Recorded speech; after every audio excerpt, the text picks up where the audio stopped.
What it do, bedtime crew? Hey man, listen, today I'm here with the second coming of every UFC legend. So I'm gonna go through every division. I'm gonna pick a guy that reminds me a lot of somebody that we've previously seen, like a UFC legend in the past. Maybe some similarities in their fighting style, maybe their personality, maybe their storyline. Let's jump straight into this. I think you'll get the idea when we get into this. First things first, Manel Cup in the flyweight division. And I'm going to say this guy is literally Conor McGregor 2.0. This is Mini McGregor.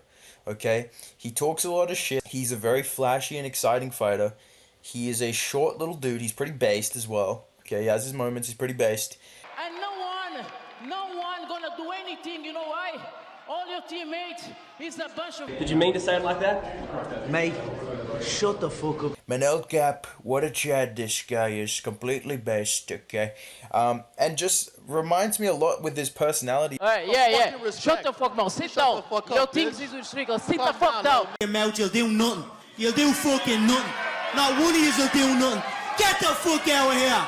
Get the fuck out of here. Stand up, motherfucker. Stand. Let's go, the fuck up. Connor. Definitely got that Chad Conor McGregor energy, and I just really think this guy reminds me of him. Another honorable mention I want to give in this division is Brandon Royval.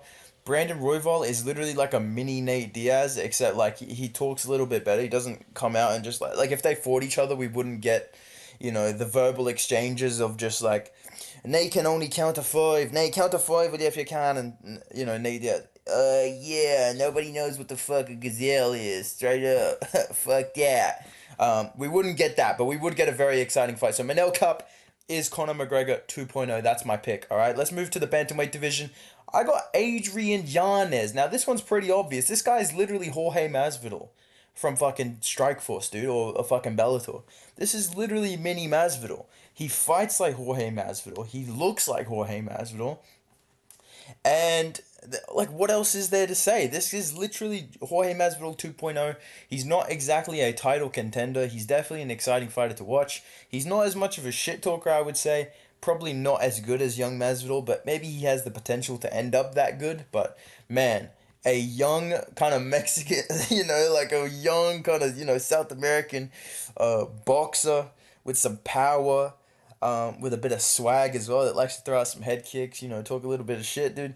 Adrian Yanez, this is the second coming of Jorge Masvidal. I feel like this is one of the people that I made this video to make it about. Like, just add this dude to this video. Completely necessary. Super necessary, alright? Let's move on to the Featherweight division. And the second coming in this division, pause, Brian Ortega.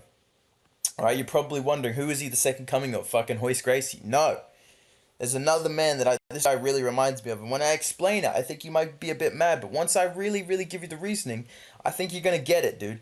I'm going to say Brian Ortega is Nick Diaz 2.0. Alright? He is a complete wizard when it comes to the jiu-jitsu. He's got pretty decent boxing and striking. He's got an unbelievable chin. You just can't put him away. And at the same time, it's almost himself holding back his career. You get the sense that he's very inconsistent with his training, his personal life, all this stuff. And he's just not focused enough to be a champion. But at the same time, he has all the skills, dude. And he's come very, very close to beating the two of the best guys. Well, I won't say two of the best guys, because Max Holloway kind of whooped his ass. Let's be fucking real, dude. But against Volkanovski, he's one choke away from being the champ, dude. And his striking style, the fact that he's just down to brawl, he's got the crazy jiu-jitsu. He is literally Nick Diaz 2.0, and I won't be convinced otherwise. And I'm the leading authority on this. As the biggest Nick Diaz fan in the world, I am the leading authority on this, and he has my stamp of approval to be Nick Diaz 2.0. Let's move on to the lightweight division. Now, some of these are a bit more obscure. Brian Ortega, Nick Diaz, I bet you didn't think of that one. Manel Cup, Conor McGregor, you're probably thinking that's a bit of a reach. Right, but this lightweight division, it's almost written in stone. It's almost like prophecy. It's like the second coming of Christ. All right, but it's the second coming of Tony Ferguson. Charles Oliveira is literally Tony Ferguson. I big at the branch. I big at Tony Ferguson. The champion is his name. Charles Oliveira. This guy. Let me tell you, bro. Let me tell you something. Think about it like this. What happened in 2020? Two things happened. Number one, Tony Ferguson ended his 12-fight winning streak. And then who fought immediately after that? Oh no, who fought right before that?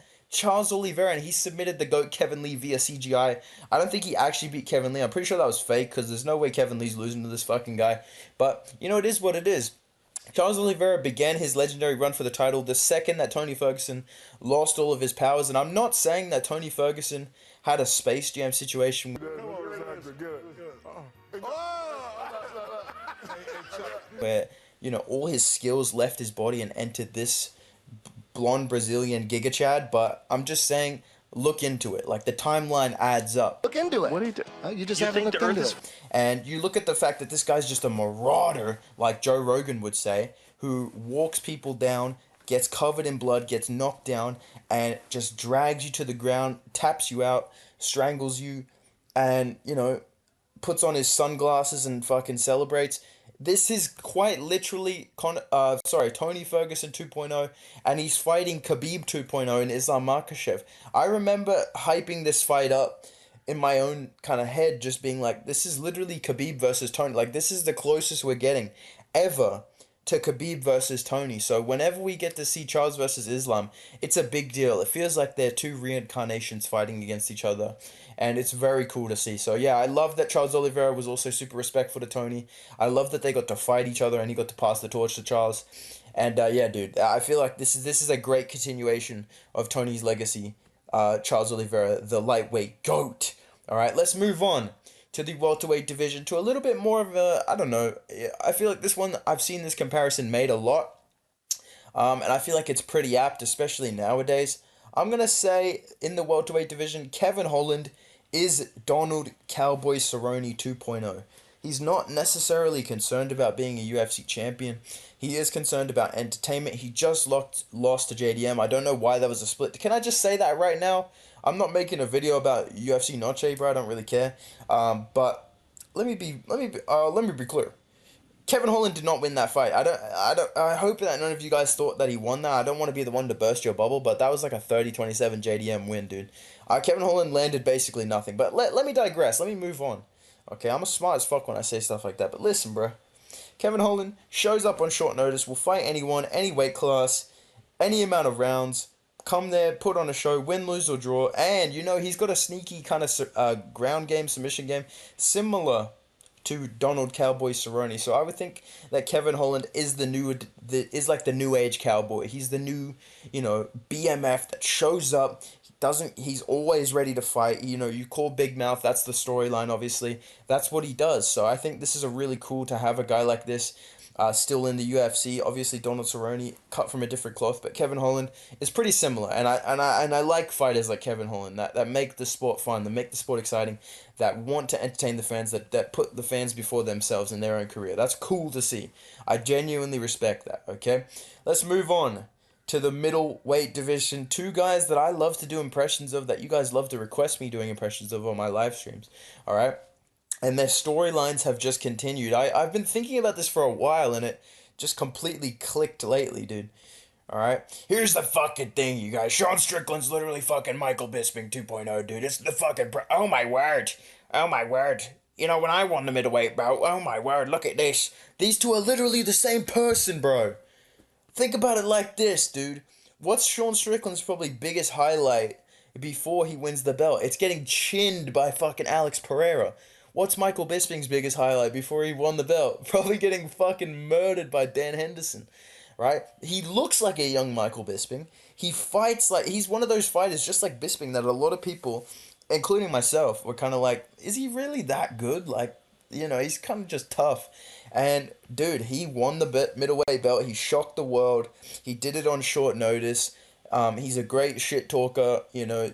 I'm sure the UFC didn't plan for him to be a champion, but they're going to capitalize off it, or they're going to benefit from it. So the comparison between Sean Strickland and Michael Bisping is stark and very, very interesting to think about when you look deeper into it. Not to mention, they have trained together. You know, Michael Bisping has had some sort of a part in the career of Sean Strickland, so I feel like that makes it kind of cooler.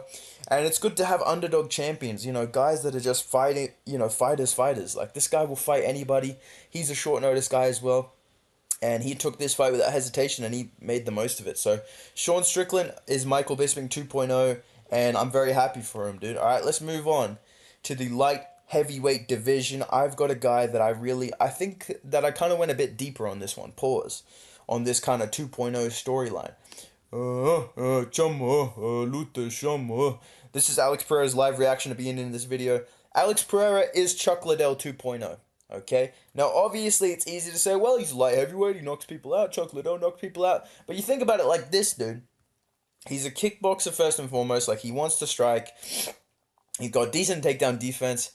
We've seen him get absolutely ragdoll physic chinned and then come back and chin other people or, still win his fights.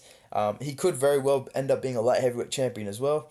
And the thing about Alex Pereira being Chuck Liddell 2.0 that I think is very poetic or very cool is if you know the lore behind Alex Pereira's team, Glover Teixeira is his coach, obviously. Glover Teixeira was brought to the UFC and brought up training with Chuck Liddell. Chuck Liddell's kind of like his idol. So for the fact that Glover Teixeira trained under Chuck, now he's training Alex, I'm sure there is a legitimate influence of like Chuck Liddell on Alex Pereira. I'm sure that Glover Teixeira looks at Alex Pereira and is reminded of Chuck Liddell. Like, I'm sure that he sees the knockout power and sees the violence and, sees the improvements. And, I feel like there is some influence there. So I feel like that's kind of cool to me to make this comparison of saying Alex Pereira is Chuck Liddell 2.0. And, dude, if he chins Yuri Prohaska, I feel like that's going to be even more fitting, dude. So that's my pick for the light heavyweight division. I thought that was a cool one to make. Last one, we're going John Jones. His comparison is Jeffrey Dahmer. No, okay, let me be serious, okay, dude. This one's pretty obvious. This one's a lot more, obvious based on comparison and of physical attributes, fighting style, the way that these guys win their fights, where they're from, what they look like, all that stuff, dude. Justin Tafa is Mark Hunt 2.0, okay? Not not Michael Hunt, Mark Hunt, okay? The Samoan Superman, the king of the walk-offs, Jesus loves knockouts himself, Mark Hunt, okay? Justin Tafa is literally built exactly the fucking same. Pretty sure he trains with him, or he has trained with him. I know Taito Ivasa did. But yeah, the walk-off KO, this guy is the king of it at the heavyweight division. He is quite literally the second coming of Mark Hunt. He has the potential to lose to anybody, but at the same time, he has the potential to flatline KO them and walk off and just do a cool little dance. And for that reason, this is a pretty obvious pick that Justin Tafa is the second coming of Mark Hunt. So that is my picks for every division. Let me know some other ones that you guys think down below. I wanted to maybe do Corey Sandhagen as Dominic Cruz 2.0. Let me know if you think that's a good idea. But if you've got any more suggestions on this topic, let me know in the comments below, boys. If you enjoyed the video, make sure you drop a like. Make sure you subscribe. And make sure you go follow me on Instagram at Bedtime MMA. And yeah, boys, I will see you in the next video. Goodbye.